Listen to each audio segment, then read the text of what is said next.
वो हाँ, I have already stated about IMEC corridor और इसका जोग्राफिकल लोकेशन कहाँ कहाँ पर है। And regarding the West Asian conflict, तो वेस्ट एशियन में कौन कौन कंट्रीज आती है? इसराइल, पैलेस्टीन हो गया, फिर conflict in the Syrian Iraq region. तो all these region could derail the IMEC plan, and the Abraham one accord that was signed between the UAE and Israel and Bahrain, तो वो भी derail हो सकता है। तो it is the responsibility of the world powers like India, US, Britain to come up with a sustainable solution regarding that. आपको कुछ add करना? So नहीं हो Oshin, what सकता। do you think ki इसमें how मानसी ऐड करेगी। conflict is, how no, I would like to ask you a question ki how do हाँ, you think it is going to impact India, this conflict in West Asia? first of all, the conflict will lead to the destabilization of the region because Hezbollah is in Lebanon, Hamas is in Gaza Strip, and other reason due to the Iran and Saudi rivalry in all these regions like in Iraq, Syria, etc.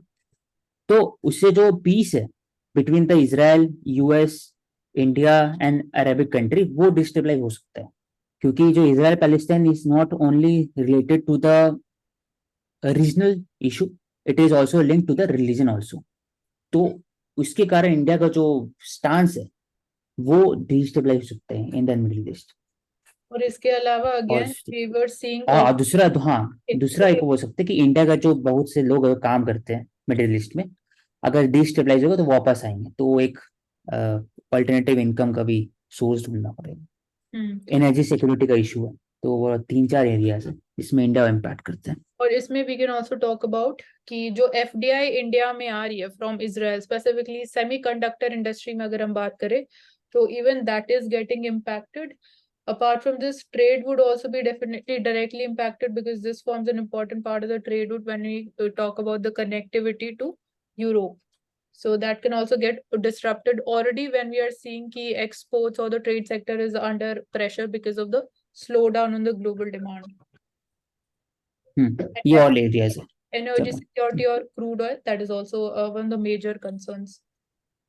और जैसा कि मानसी ने कहा कि क्या हो सकता है, मतलब क्या नेगेटिव इम्पैक्ट इंडिया के ऊपर पड़ेगा, तो इंडिया के अंदर भी हमने देखा है कि मतलब we are hosting the Muslim population also. So अगर हमारा कुछ भी पैलेस्तीन या इजराइल के बारे में अगर हमारा कुछ भी स्टांस रहता है, तो वो डेफिनेटली हमारी जो मुस्लिम जो सिटीजन्स हैं इंडिया के, उनके माइंडसेट के ऊपर भी काफी एक इम्पोर्टेंट प्रभाव डालेगा, और इसका रिजल्ट हमें इलेक्शन में देखने को भी मिल सकता है। आई एम अगेन सेइंग प्रवेश कि यहाँ पर आप जो बोल रहे हैं वो एक हद तक ही सही है, क्योंकि overall we have to look into it that India का नेशनल इंटरेस्ट है, it is not related with the election issue, and it is mostly related to the Arabic countries' relationship with India. तो जो No, Indian, this Oshik is not my view. This is a view of an political international scholar. So this is not my personal view. हाँ ठीक है, आई partially agree with you प्रवेश। Then coming to the, ये मानसी कह सकती है history.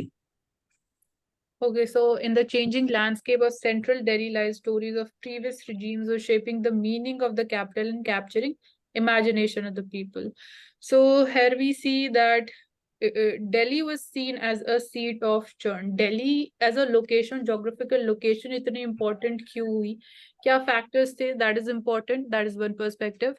So we see कि many ruling powers, again I just mentioned कि they wanted to create Delhi as the capital. They wanted to establish their seat as again want to dominate or want to establish their authority and rule from Delhi. So after almost we when talk about Delhi's history tends to begin with the list of several cities. So starting में Delhi was not the attraction.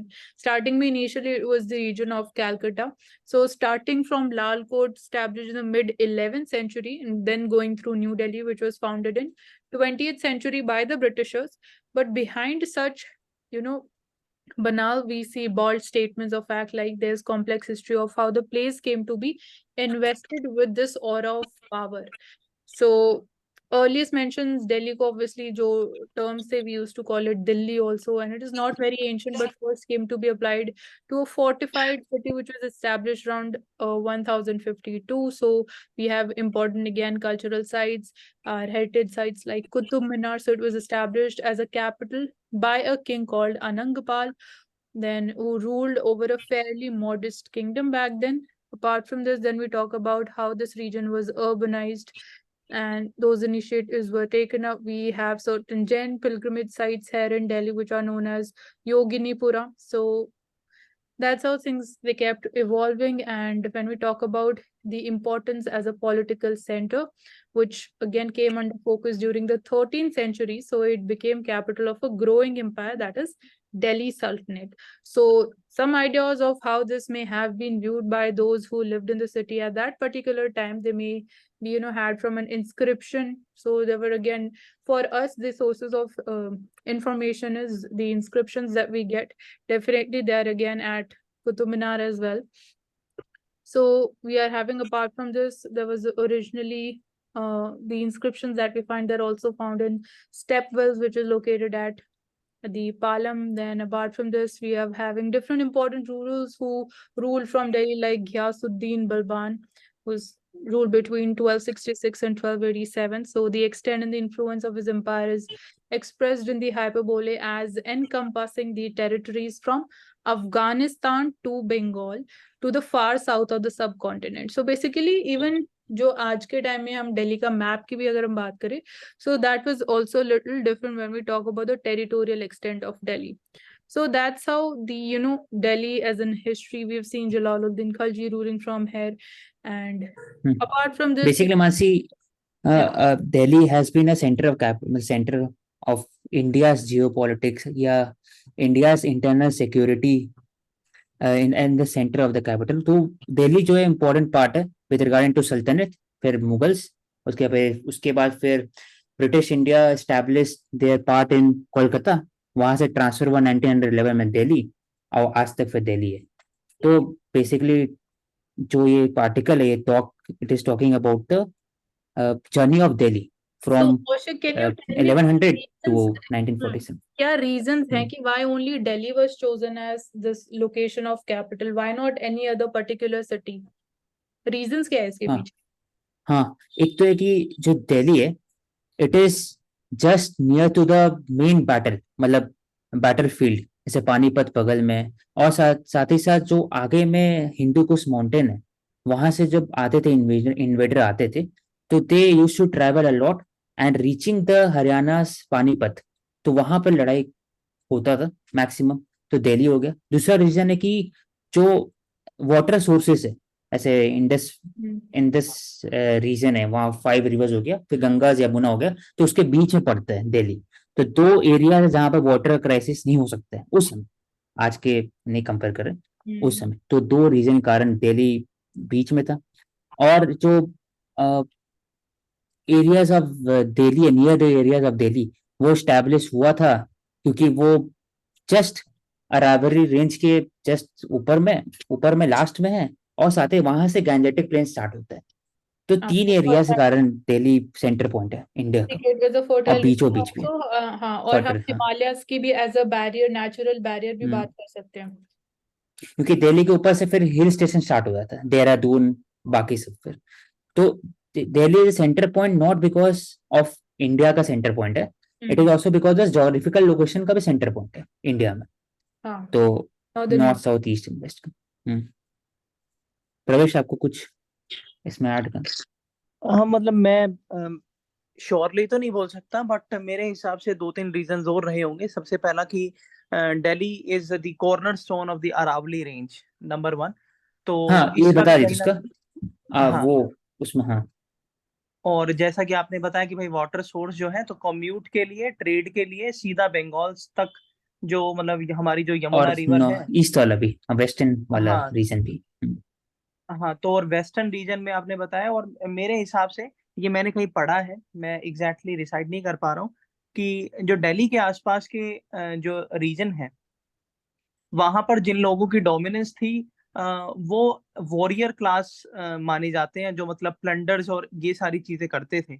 तो कहीं ना कहीं जो दिल्ली की जो location की choose करने की बात है, वो कहीं ना कहीं इसी वजह से है कि उन्होंने जो कोर दिल्ली है उसको कहीं ना कहीं चारों तरफ से प्रोटेक्ट किया हुआ था। अगर हम जैसा कि ये बोला भी जाता है, मैं किसी को बोलूंगा नहीं कि अपनी कास्ट पर ले, तो Haryana particular state in the later modern times, it is considered that how the Haryana and the people, the native people of this particular region, Haryana, Punjab, and this Rajasthan, they have provided a kind of hardcore power against the enemies to protect the particular area that is Delhi. So ये कुछ अलग अलग reasons हैं जिनकी वजह से। और अगर हम आज की बात करें तो we have underground lanes which are connecting the Jammu Kashmir to Kanyakumari and to Arunachal to Gujarat beneath the land of Delhi which are going on. So these are some security apparatus also.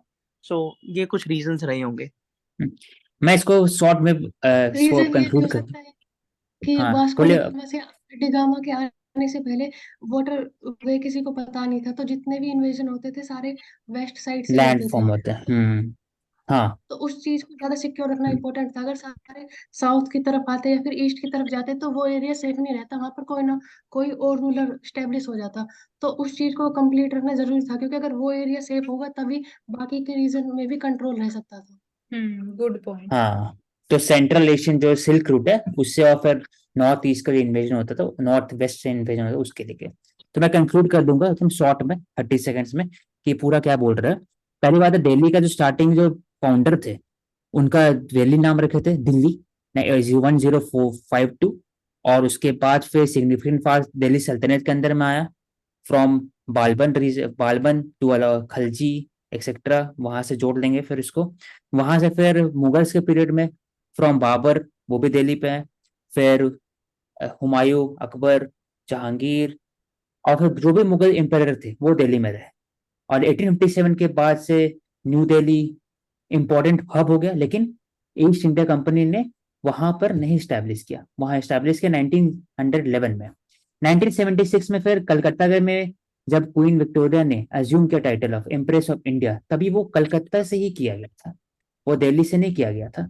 तो 1911 में जब partition of Bengal हुआ, उसके बाद जब उनको समझ में आया कि बहुत इशू है रिगार्डिंग द बंगालीज इंटेलिजेंसिया, और तो उसको कर्व करने के लिए दिल्ली शिफ्ट किया गया। तो 1911 में दिल्ली शिफ्ट हुआ दरबार, और उसके बाद से दिल्ली जो एरिया है वो इम्पोर्टेंट हो गया इंडिया का कैपिटल के लिए वापस से।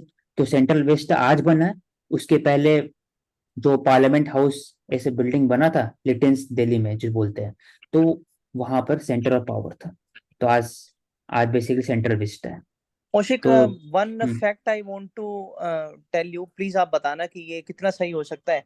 क्योंकि सबसे पहले तो अगर हम दिल्ली की बात करें तो इसको हम दिल्ली या दहली ना कहकर हम इंद्रप्रस्थ के नाम से भी जानते हैं, जो महाभारत के एपिक के टाइम पर भी मतलब इसकी इम्पोर्टेंस थी। तो कहीं ना कहीं मतलब ये मैं पूछ रहा हूँ आपसे कि कहीं ना कहीं उसी टाइम से मतलब दिल्ली की कुछ ऐसी खास बातें रही होंगी जो आने वाले टाइम में हर किसी को लुभाई। अगर हम अरब्स की बात करें या फिर हम मुगल्स की बात करें या फिर ब्रिटेन फॉरेनर्स की बात करें, यूरोपियंस की बात करें, तो क्या हम बोल सकते हैं कि इंद्रप्रस्थ वाली जो इम्पोर्टेंस रही होगी वही दिल्ली की आज तक चली आ रही है?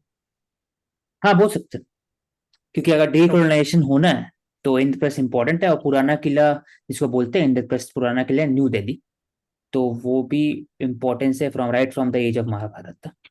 ठीक। तो इसमें जो एक और फैक्ट है शाहजहानाबाद, वो भी दिल्ली में ही, तो ये इम्पोर्टेंट फैक्ट है। बाकी जो हेरिटेज है वो एक बार देख लेना ऑनलाइन सर्च करके। Okay, I think now we can move on to next topic. इसमें बस एक टॉपिक इम्पोर्टेंट है यहाँ पर। पहला है कि how nano particles are hurting your lungs. तो नैनो पार्टिकल है क्या? It is having dimension between the 1 to 100 nanometers small. तो वो बाईपास कर जाता है बॉडी का नेचुरल डिफेंस मैकेनिज्म, जो ऐसे filtering action of the noses mucus lining, उसको बाईपास करके लंग के अंदर घुस जाता है और it possesses health risk.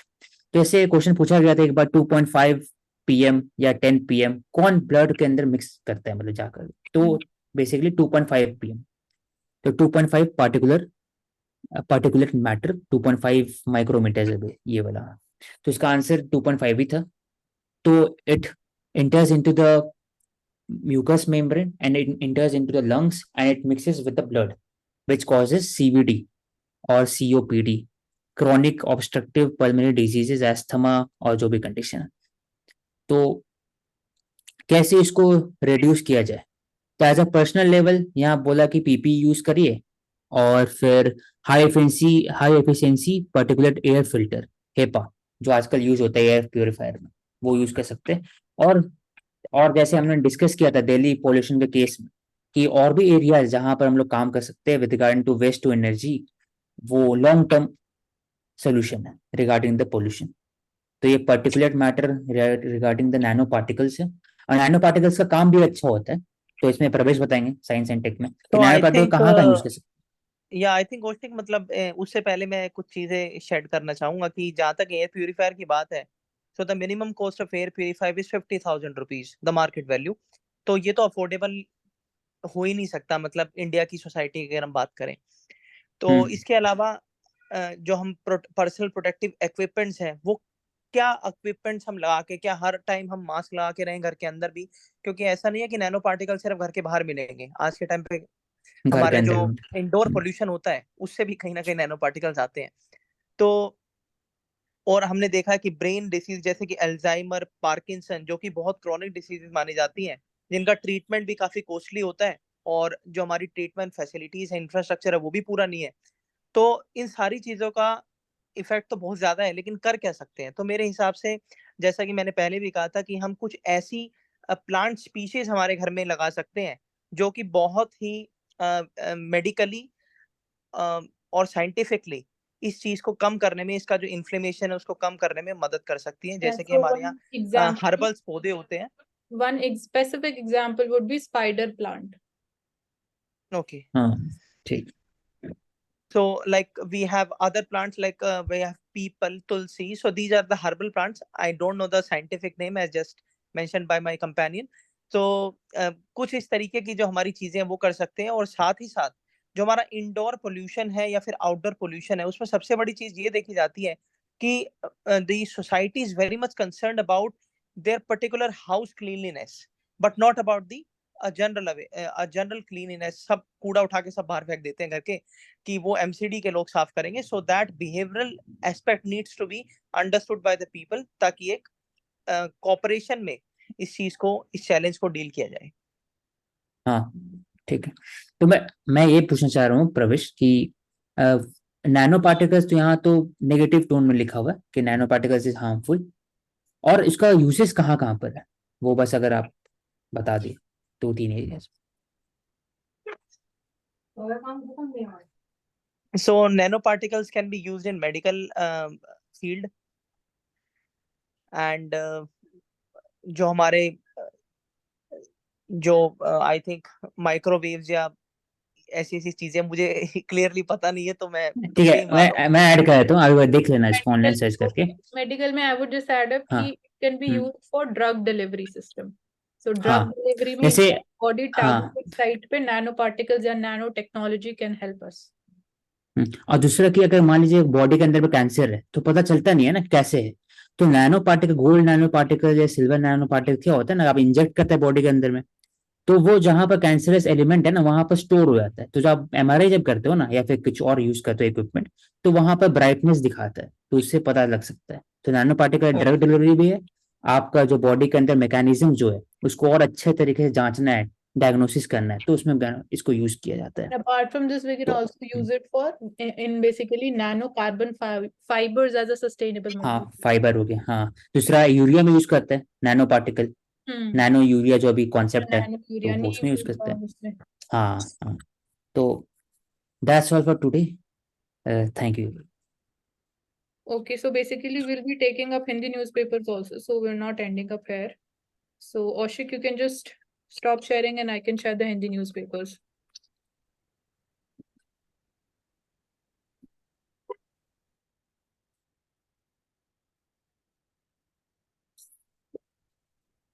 firstly, we'll take up Dainik Jagran. So, Divya, if the screen is visible, you can start. Okay So, ये पहला आर्टिकल है.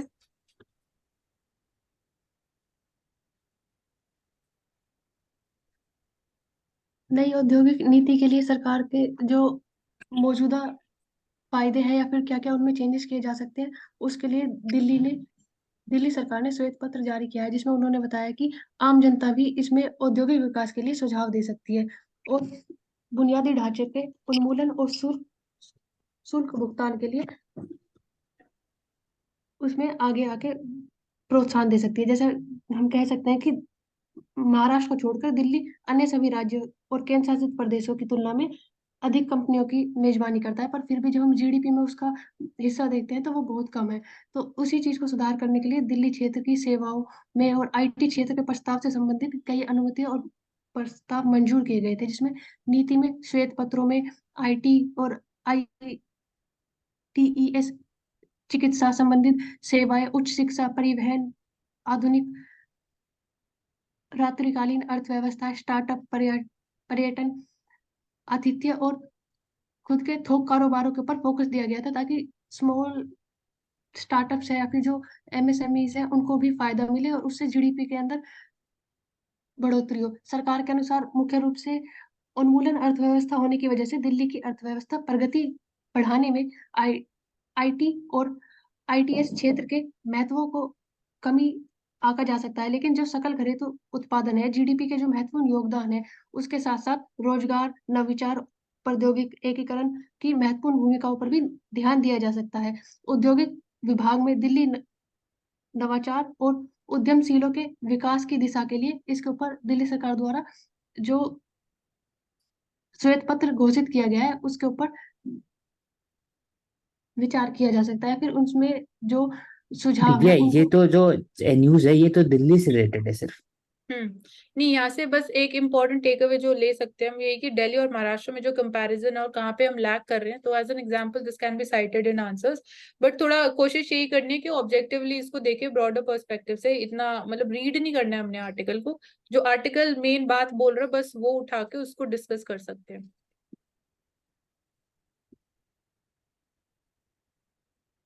ठीक है, इसमें ये वाला ले सकते हैं। पीएम श्री से जुड़े शिक्षकों के तबादलों के ऊपर राज्यों के बीच जो सरकार ने एजुकेशन पॉलिसी को अप्लाई करने के लिए और एजुकेशन सिस्टम में सुधार करने के लिए कुछ नीति अप्लाई की थी, जिसके ऊपर शिक्षकों और प्रधानाचार्यों का तबादलों को लेकर राज्य को हिदायत दी गई है। इसके कारण ये हो सकता है कि जो वर्तमान में स्कीम लागू की गई है उनके ऊपर सरकारी स्कूल के प्रधानाचार्य को और शिक्षकों को सिफारिशों के तौर पर प्रशिक्षण दिया जा रहा है, आईटी के संस्थानों के द्वारा प्रशिक्षण दिया जा रहा है। तो उनके तहत जब एक स्थान से दूसरे स्थान पर उनका तबादला होगा तो उन स्कीम के पूरी तरह से इम्प्लीमेंटेशन पर फर्क पड़ेगा। तो उसको देखते हुए इन चीजों के सुधार के ऊपर देखा जाता है। पीएम श्री के तहत देश के प्रत्येक ब्लॉक के 2 स्कूलों को चयन किया जा सकता है, जिसमें प्राइमरी और सेकेंडरी मॉडल को रखा गया है। इसी के साथ साथ सरकार ने स्कूलों की गुणवत्ता को बढ़ाने के लिए और एजुकेशन पॉलिसी को पूर्ण रूप से लागू करने के लिए अन्य दूसरे चरण की जो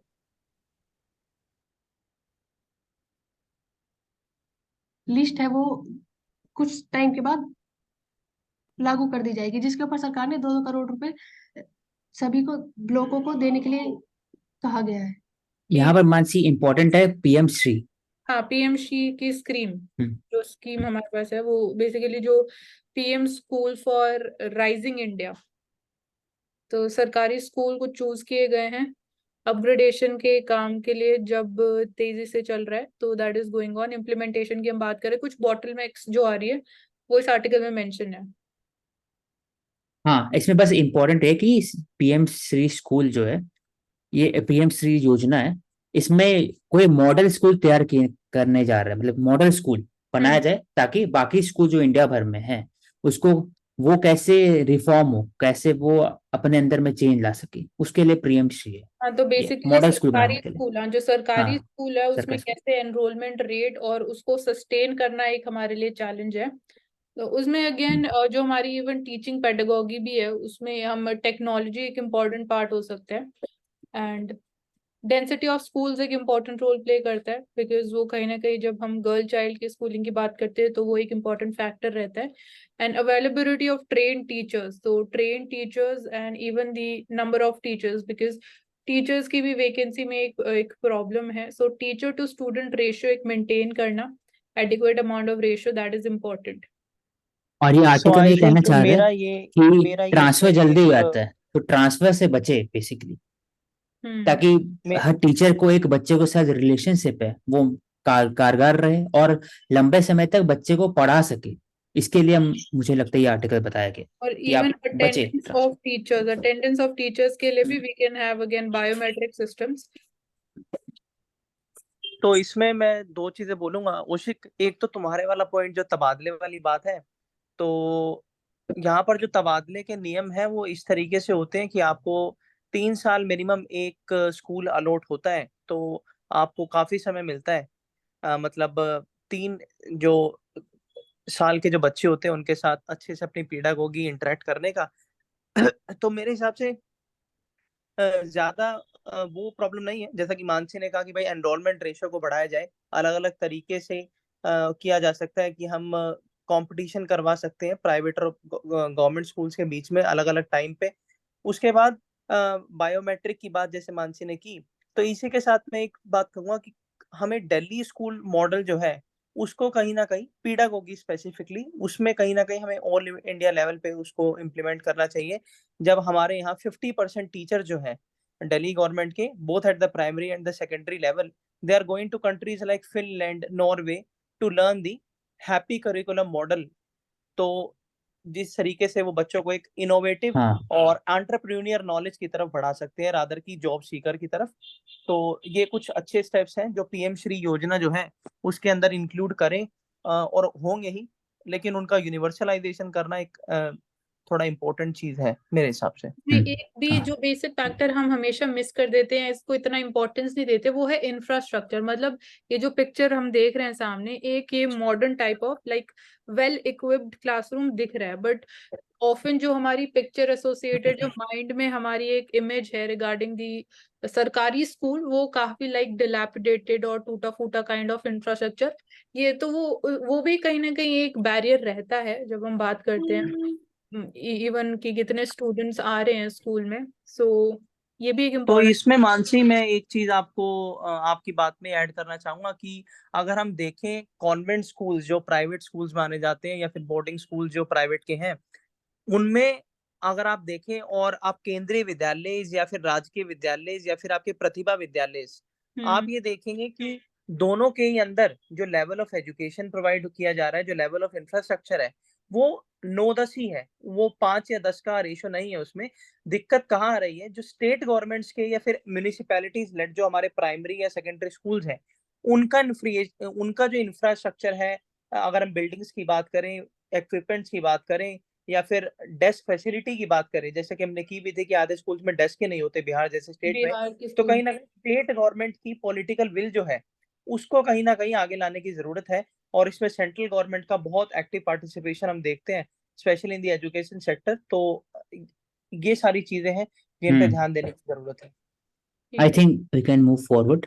अब बढ़िया। नया okay, so this is important.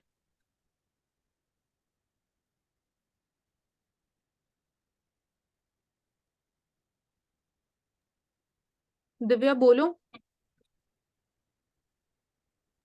चूहों ने बढ़ाई रेलवे की चिंता, चलेगा विशेष अभियान। इससे रिलेटेड देख सकते हैं कि रेलवे के पास भोजन खाना खराब होने के अलावा चूहों से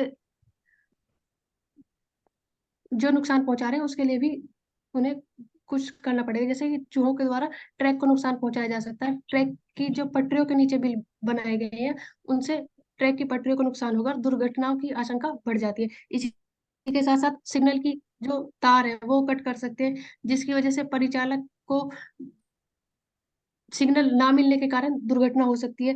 इसके कुछ और उदाहरण देख सकते हैं कि बिहार में और तो भोपाल में दिव्या, चूहों की वजह से सॉरी मैं आपको मैं इंटरप्ट पहले कर रहा हूँ, लेकिन आप इसका सोल्यूशन बता पाएंगे कि क्या सोल्यूशन है फिर इसका?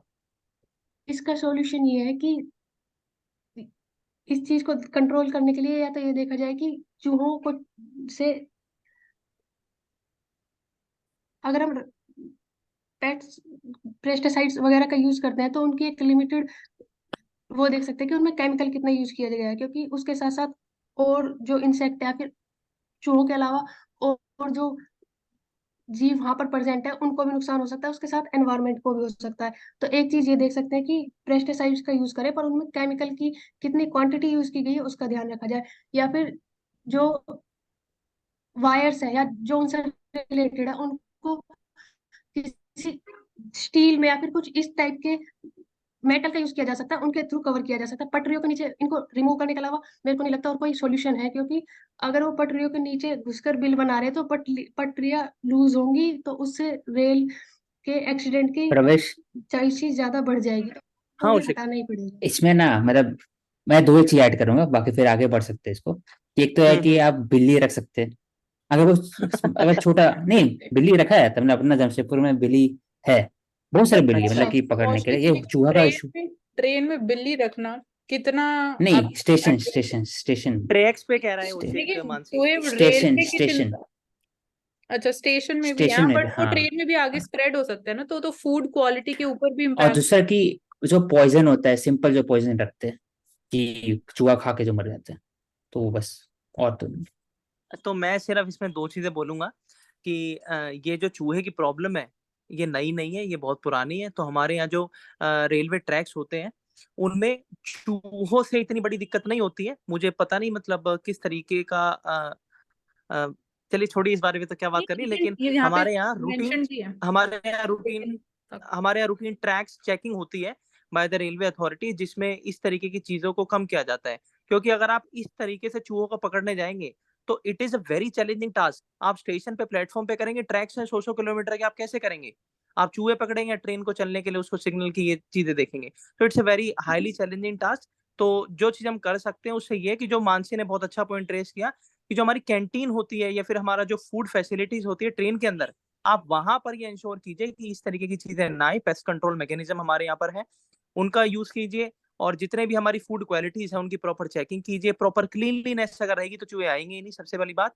और कुछ हमारे यहाँ मैट्स होते हैं, मैट सिस्टम यूज किया जाए तो कुछ 3-4 चीजें हैं जिनसे ये चीज इजिली सॉल्व हो सकती है। अदर कि हम ट्रैक्स के ऊपर भी चूहों की अब कैसे वो तार काट रहे हैं वो देखें, तो ये तो हो ही नहीं सकता।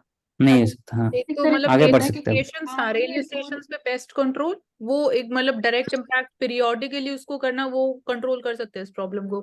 आई थिंक इतनी बड़ी कोई प्रॉब्लम नहीं है ये।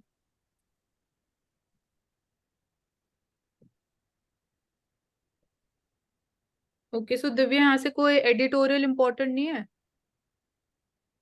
वो सारे हो चुके हैं ऑलरेडी आपने। ठीक है।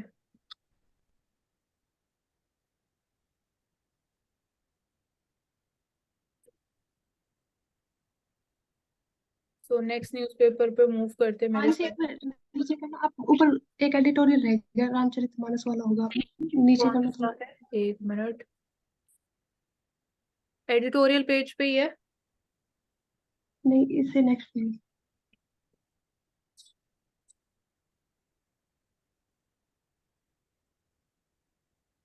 ये तो बिजनेस न्यूज है। नहीं, यहाँ पे ये रहा।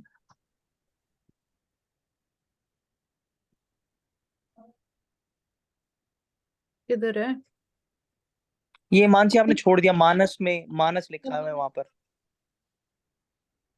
नेक्स्ट पेज पे सर। हाँ यही है बस, आओ ऊपर थोड़ा। अच्छा, ये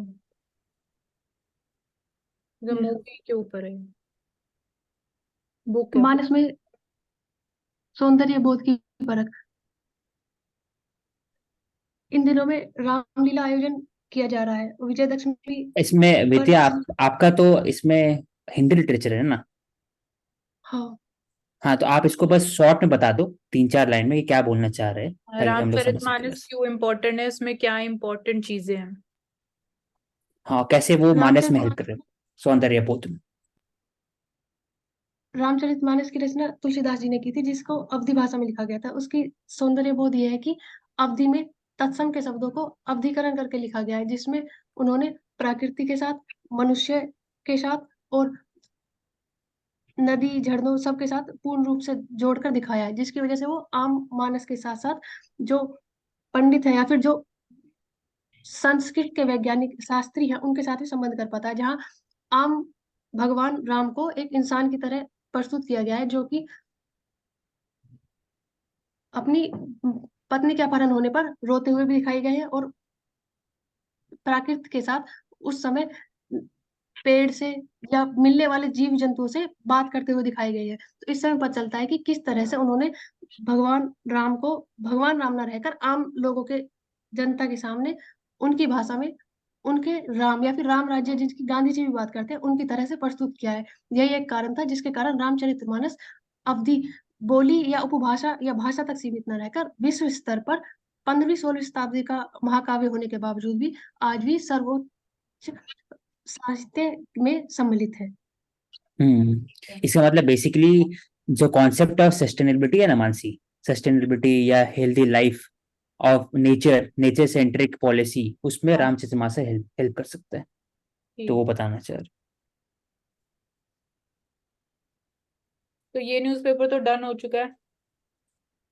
हाँ, तो एक ही लेना है मानसी, कई लेने हैं इसमें भी? अब हम कल कंटिन्यू करेंगे, कल थोड़ा और स्पीडीली करेंगे। तो आई थिंक वी ठीक कैन है। Now wrap up and that's all for the day. So you can subscribe to our channel for these daily updates.